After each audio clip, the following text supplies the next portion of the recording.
میں نے جو ایک دفعہ جنت کا محل دیکھا خواب میں، تو یہ اس کی میں نے صفت جو پڑی تھی وہ میں نے آنکھوں سے دیکھی۔ ایک گیلری میں چل رہا تھا اور اس کا جو فرش تھا مجھے لگتا تھا ہر فرش کی ٹائل کے نیچے سورج نکلا ہوا ہے، اس طرح اس میں سے روشنیاں نکل رہی تھی، روشنیاں نکل رہی تھی۔ میں حور کو بیان کرتا ہوں جو ابن القیم نے لکھا ہے، لیکن جو میں نے دیکھی ہے وہ میں بیان نہیں کر سکتا۔ میں اس کو اب بھی دیکھ رہا ہوں۔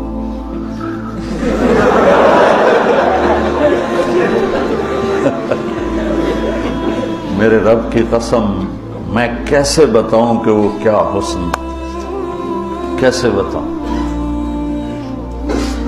یقین مانو میں کتنا جنت کو بولتا ہوں اور میں جنت کے حوروں کو بولتا ہوں جو لکھا ہوا ہے، لیکن جو اللہ نے مجھے دکھایا وہ میرے پاس نہ لفظ ہے، اس کی مسکراہٹ